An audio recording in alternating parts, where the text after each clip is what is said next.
This is the day the Lord has made. We will rejoice and be glad in it. Welcome to Laketon Bethel today. Always good to see everyone. We have a few announcements. Marina, you're first out of the gate today.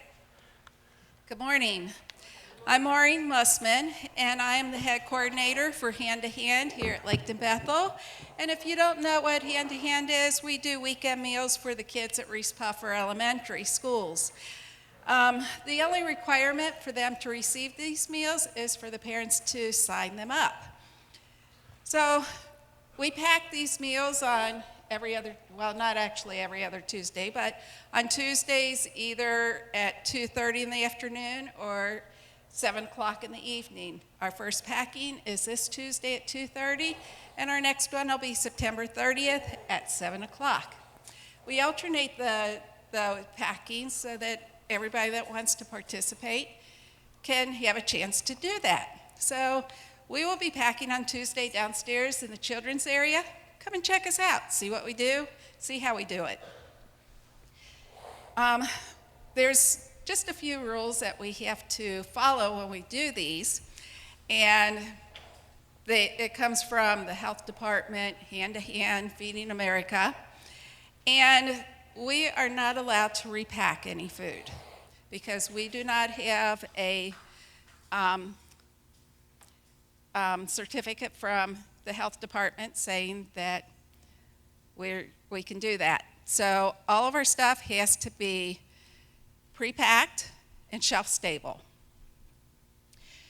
We ask for donations at times. Well, each month I have a list of donations out there, and it's on one of these. And the things that I ask for are things that I can't get through Feeding America and Hand to Hand. Now, you'll see up on the screens, these are the first two meals that we will be packing. The one on the right will cost about $2.20 per meal, and the one on the left will be around $4, because a lot of that stuff I can get for extremely cheap. Thank you. Thank you, Maureen. So we made a video for this roof project, raising the roof. It turned out okay, except I can't figure out who the old guy with my voice is. But we're going to watch that.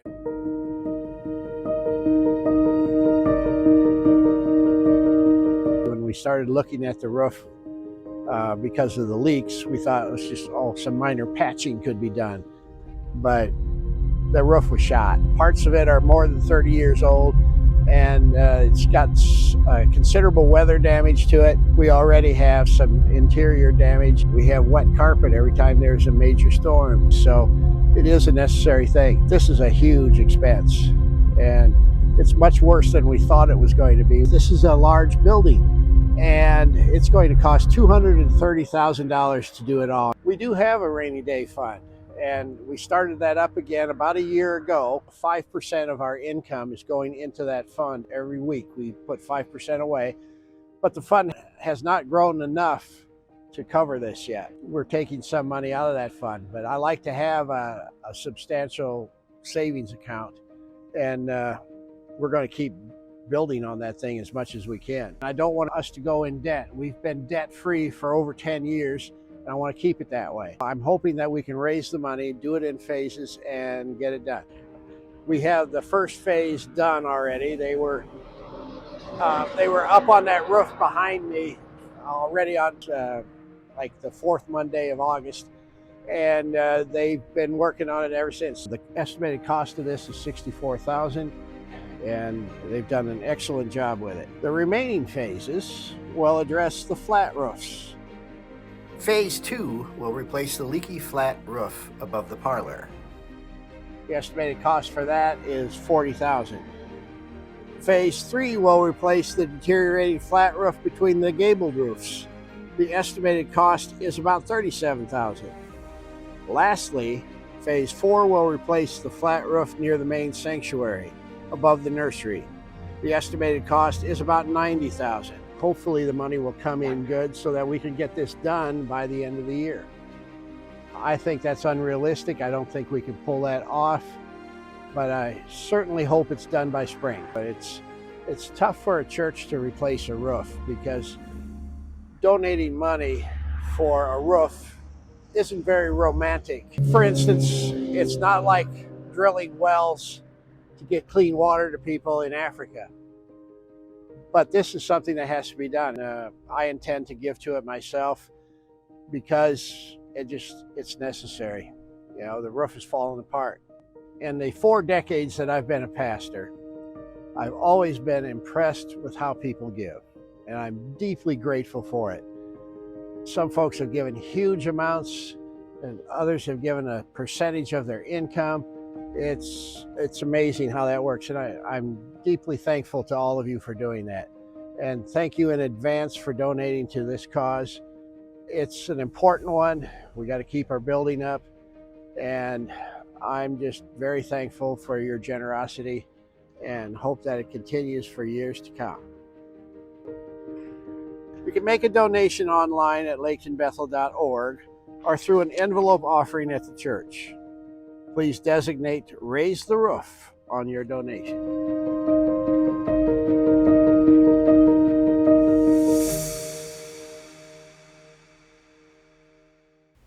So that's what the breakfast is about this morning too. Make sure you stop in for the breakfast and act accordingly. Food truck is this week, so that's happening tomorrow, and then the same thing for the work that we do with Temple Methodist on Wednesday, the supper house. And let's see, what other announcements do we have here? Membership class coming up on the 17th. You can move from being a baptized member to a full member if you want. That's like I call that, from a junior member to a senior member. You know, and I get asked, well, what does membership in Laketon Bethel mean? What happens if I officially join? And that means, folks, that for the rest of your lives, you have to do exactly what I say. Drink the Kool-Aid, man. No, what that really means is a public profession of your faith in Jesus Christ, and that you're committed to living that way. That's all that it means. So I'd encourage you to do that, and there's a sign-up sheet in the entryway. So today we're going to talk a little bit about the University of Utah, which is in that slide that you're looking at there. How'd you like to go to a school with that kind of a backdrop? You know, it's kind of interesting. Our kids said that for 2 weeks that's really fascinating. Then they got used to it. They never even saw the mountains anymore. This after living there a while. I want to talk about this because, you know, the Mormons in Salt Lake City make up about 50% of the population. And the Mormons generally don't go to the University of Utah. They go to Brigham Young University, which is about an hour away. And it's basically just a different suburb of Salt Lake City. But the University of Utah is a secular alternative to Brigham Young. Brigham Young is heavy-duty Mormon, and if you hang out at the University of Utah for a while, you sense a definite anti-Mormon bias. They have a museum of natural history there. That's fascinating. But it's a shrine to evolution. And evolution is certainly the main thing there. It's kind of like they started out agnostic and they made their way into atheism, and that's the way the whole museum is. But it is fascinating. Now, folks, I can honestly tell you that I believe in science, no question about it, but I don't trust scientists. I don't believe scientists because scientists are just like pastors. They have an agenda. And sometimes getting published is more important than presenting the facts. And that's what scientists are, just as human as you and I, and that's the way it is. We all have an agenda. Now, there's lots of things I don't understand about creation that we're going to tackle today. And there's lots of fantasy around. There's lots of fantasy around all over on all different kinds of aspects of creation. One of my favorites is the whole Sasquatch myth. You all into Sasquatch? You like Bigfoot? I do too. I took this picture right in the middle of COVID. We went up to Munising and saw him. Does Bigfoot exist? You know, many, yeah, somebody said, hey, I'm a size 13 myself. We got, are you Bigfoot back there, Brandon? Would you be willing to stand up and prove that? Here we have our very own Bigfoot, guys. Thank you, Brandon. You're a good sport. But you know, many people say that Bigfoot exists. Many experts say he doesn't. But there's lots of folks that I trust say he does exist. So what is the truth? Well, we don't know.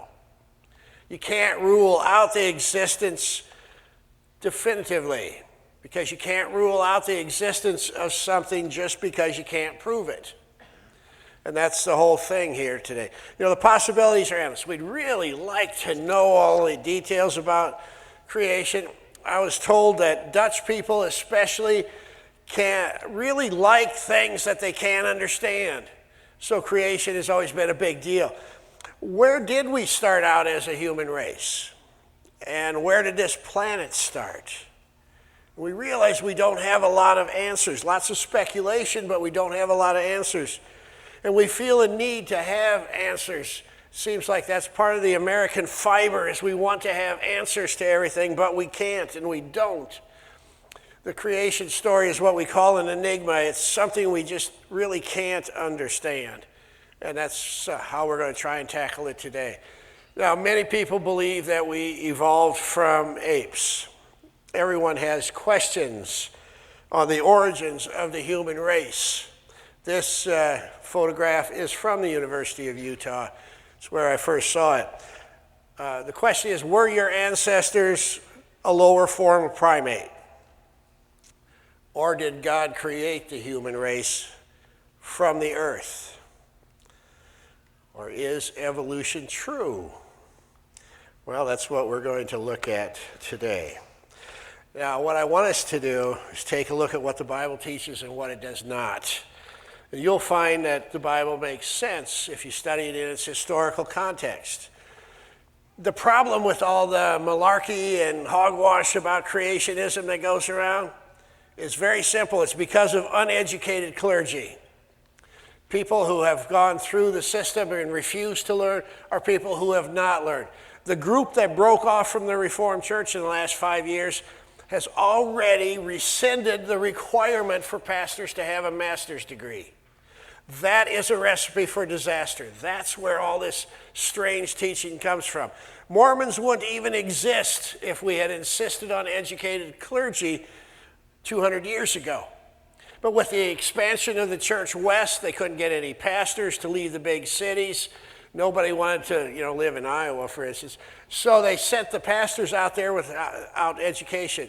They had a second grade level reading and a King James Bible, which was already obsolete, and cults started springing up like crazy. Well, we're not going to do that. Now,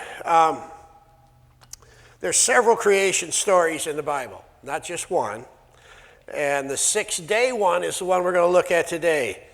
The days of the week named after the gods was a common thing, and that's what this poem in Genesis 1 seems to be addressing. The English language itself was influenced by the Romans. We had lots of words that have come in from Greek and Latin from the Romans. Well, the Romans went broke and they left England. So guess who moved in?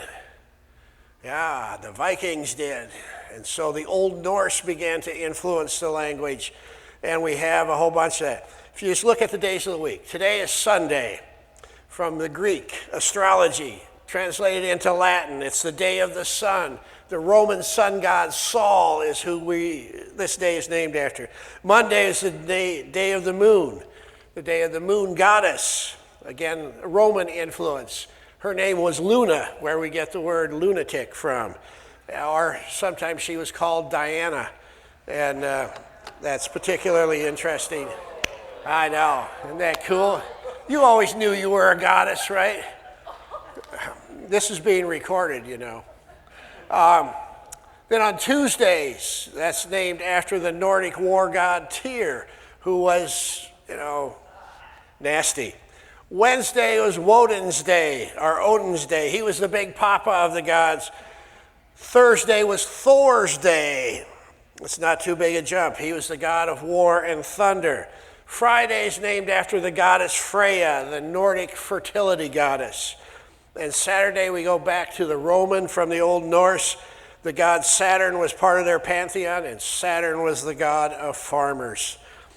Now the Babylonians did the same thing we do. They named the days of their week after various deities. And each god was credited with the part of creation that's spoken of in Genesis to go with that particular day. So it's just kind of interesting, and it's an interesting coincidence. I think this story was probably compiled during the Babylonian exile by a bunch of highly trained priests. But the first part of it, the crux of it, is so old that we don't know where it came from. During the Babylonian exile, they decided it came from Moses, but we really don't know. And what we do know is that it was written as a poem, so when I have it on the screen today, I'll leave it in the poetic form, just with English words, so that we can all get it.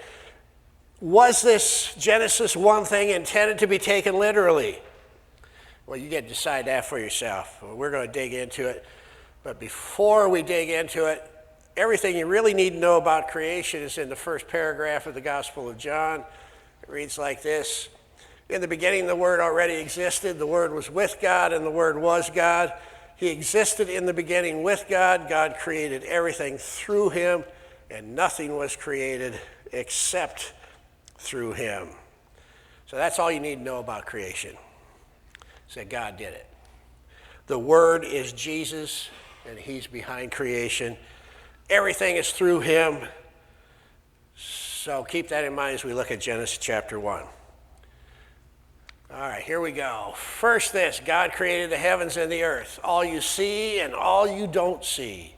Earth was a soup of nothingness, a bottomless emptiness, an inky blackness. God's Spirit brooded like a bird above the watery abyss. Now notice this paragraph, folks, whether you want to take this literally or not. The earth is already there when God starts creating. So you have to ask yourself, where did it come from? It's soup. I always imagine it like my beefy mushroom soup or something. But it's soup, okay? And you see the Spirit of God brooding like a bird over it. Now this is where the gap theory of creation comes in, that the earth existed who knows how many times before the current creation, was destroyed for some reason. God comes back and does it over again. This says that there was a previous creation that was destroyed. This theory gained incredible popularity with the advent of archaeology when they started discovering dinosaur bones. They thought it explains everything, and it's not a bad explanation. So after this paragraph, we get into the days of the week. The Babylonian gods were nasty. There's one called Tiamat who was just absolutely evil. Babylonian gods were given credit for creating things. This poem asserts that God created. And in Hebrew, the reference for God is Elohim, which means the Most High, the Almighty God. They have different words for God in the Old Testament, but Elohim is a good one. It gave me a major headache because I forgot what those letters looked like, and I had to look that up again. But it is Elohim. All right, here it comes. God spoke light, and light appeared. God saw that light was good and separated light from dark. God named the light day, and he named the dark night. It was evening, it was morning, day one. See, the point is that God did this, not some Babylonian deity. For us, that means it didn't just happen. Someone made plans and worked them out. This is not a coincidence. And God spoke, sky, in the middle of the waters, separate water from water. God made sky. He separated the water under the sky from the water above the sky. And there it was. He named the sky heavens. It was evening, it was morning, it was day two. Now this verse has been misinterpreted a lot of times, but a lot of folks believed, and what the people back then believed, is that the earth was flat. It was like a disc floating through wherever, and that disc was finite. And then when God did this, he separated it, kind of like put a dome over the top of it, so that there's water underneath it and water above it. And whenever there was a drought, they would consult these pagan gods and ask them to poke holes in the sky so that the water could come down. That's what they honestly believed. And there are people who believe that today, that the earth is flat. And it's actually a growing number of people believe that, which science has disproven. But anyway, that's what it is. They think that if heaven leaks, it rains. God spoke, separate. Water beneath heaven gather into one place, land appear, and there it was. God named the land earth. He named the pool water ocean. God saw that it was good. God spoke, earth, green up, grow all varieties of seed-bearing plants, every sort of fruit-bearing tree, and there it was. Earth produced green, seed-bearing plants, all varieties, and fruit-bearing trees of all sorts. God saw that it was good. It was evening. It was morning, day 3. So on the third day, there's creation of vegetation. And notice the order of things here and ask yourself if this is intended to be taken literally. God spoke, lights come out, shine in heaven's sky, separate day from night, mark seasons and days and years, lights in heaven's sky to give light to the earth. And there it was. God made 2 big lights, the larger to take charge of day, the smaller to be in charge of night. And he made the stars. God placed them in the heavenly sky to light up earth and oversee day and night, to separate light and dark. God saw that it was good. It was evening. It was morning, day 4. So light is created on day 1 and the sun is created on day 2, or day 4. Got to see some inconsistency in that. There is no possible way that the authors, the people who put this poem of creation together, were stupid. They knew that the sun was going to be listed as being created after they made light. There is no possible way that they intended for this to be taken literally. This is not a scientific document. It's a theological document. It's designed to show people who the real creator is. It's a polemic that favors monotheism. It's what they wanted to do. All right. God spoke, swarm ocean with fish and all sea life. Birds fly through the air, fly through the sky over earth. God created the huge whales, all the swarm of life in the waters, and every kind and species of flying birds. And God saw that it was good. God blessed them, prosper, reproduce, fill ocean. Birds reproduce on earth. It was evening, it was morning, day 5. So the fish and birds came around on day 5. And then this. God spoke, earth, generate life, every sort and kind. Cattle and reptiles and wild animals, all kinds. And there it was, wild animals of every kind, cattle of all kinds, every sort of reptile and bug. And God saw that it was good. And I would take contention with that. Bugs are good. You know, I wish he would have left out the mosquito. But I'm sure the mosquito has some purpose. And then you think about snakes. I've seen entire church sanctuaries emptied by the appearance of one little gardener snake. It's amazing how that works. We have this natural aversion to them. But God created them, said it was good. Then he said this, and God spoke, let's make human beings in our image. Make them reflecting our nature so they can be responsible for the fish in the sea, the birds in the air, the cattle, and yes, earth itself, and every animal that moves on the face of the earth. And people have pondered this for centuries. What does it mean when he said, let's make human beings in our image? Who's the our? Some people say it's the Trinity, you know, Father, Son, Holy Spirit. Others say it's the whole council of heaven, the archangels. No way of knowing. God created human beings. He created them godlike, reflecting God's nature. He created them male and female. God blessed them, prosper, reproduce, fill earth, take charge. Well, it's kind of an interesting way of thinking of things, isn't it? Why did he make them male and female? Did you ever think about that? I have. What? All the hassle we go through with courtship and romance.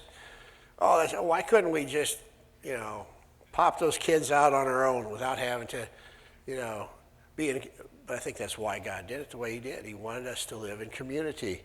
He wanted us to depend on each other. He wants us to reproduce. When I was graduating with my doctorate, Jamie was just newborn. And the professor that was kind of my, what they call a doctor father, he said, right here at Laketon Bethel, he said that, I wasn't very good at keeping commandments, but the one command to reproduce is the only one I've ever kept thoroughly. I don't think I've spoken to him since, but that was what he said. So here we go. Be responsible for fish and sea and birds in the air, for every living thing that moves on the face of the earth. And God said, I've given you every sort of seed-bearing plant on earth and every kind of fruit-bearing tree, and I give them to you for food. Well, vegetarians really like this verse. And the Seventh-day Adventists actually use this to push their version of vegetarianism. And I don't have a problem with that, but I doubt if that's what that's for. And, being somewhat of a biased carnivore myself, it's interesting to note that Jesus ate meat and fish. So if he did it, it must be all right. Okay, to all the animals and birds, everything that moves and breathes, I give whatever grows out of the ground for food. And there it was. See, the animals, well, you all know, they eat each other. And you've got millions of animals living inside of you now, tiny little bacteria that are digesting your food. If you don't have it, you're going to drop dead on the floor right now. You need those things. But they will eat you when you die. They'll eat your body anyway. And the thing of it is, these animals do that. Is that because of sin? Or is it because of a need to survive? Well, we don't really know. God looked over everything he had made. It was so good, so very good. It was evening, it was morning, day 6. The important emphasis is here, it was good. We jump into chapter 2. Heaven and earth were finished down to the last detail. By the 7th day, God finished his work. On the 7th day, he rested from all his work. God blessed the 7th day. He made it a holy day because on that day he rested from his work, all the creating he had done. Does God need to rest? Does God get tired? I don't know. Think God would fall asleep during one of my sermons? Does he get tired? No, he doesn't. Again, it's not the literal meaning here. The literal meaning is he refrained from work. He took a break. He didn't need to rest. And then it concludes with God blessed the 7th day. He made it a holy day because on the day he rested from his work, from all the creating he had done. This is the story of how it all started, of heaven and earth when they were created. Well, that's interesting. Now let me ask you a question. If you think about evolution, is it possibly that that's true too? If you look at the last 100 years, we've seen species go extinct. We've seen development, tremendous development of life forms that exist. My grandfather would have been tickled pink to get 100 bushels of corn per acre. Now, if you get less than 200 on that same land, it's considered a bad crop. Because not only has the corn evolved, but the machinery has. And you can get it out of the ground much faster. Things do evolve, and we be pretty blind if we can't see it. Now, there's no new species that have come out in the last 100 years. We've discovered species, but we don't know how long they've existed. I looked that up this week, and this is what I found, a blobfish. It looks like someone had a terrible disease. But it's discovered off the coast of Venezuela, and it's semi-amphibious. And I think if that thing crawled up on me, I might have some things to say about that. But the point is that some evolution is obvious, but you don't have to buy the whole thing. just because someone says it's true. There has to be a life force, or as the Gospel of John says, the Word that's behind all this. You know, the grass is growing even as we speak. Something's behind that. Animals are growing. Babies grow. We're not merely chemical reactions. I believe that all of creation is meticulously planned and carried out by God. And if it's not, it's one of the most incredible coincidences we're ever going to see. How could that possibly happen? That'd be like saying, well, my Mac computer that sits on my desk in my office at home just kind of washed up on the beach hole one day and nobody bothered to put it together. That can't just happen that way. The computer did not evolve out of the ocean over billions of years. Somebody planned it. A whole crew of people planned it. Now, how God did this creation, I don't know. I don't understand it. Let me take you back to Utah for a minute here. You know, when I brought the kids there, I shouldn't call them kids, they're 30-somethings. But it was interesting. They'd been there a week before I got there. I came a week later with their U-Haul, you know, and brought all their junk. And they wanted to go show me these mountains. Let's take a hike.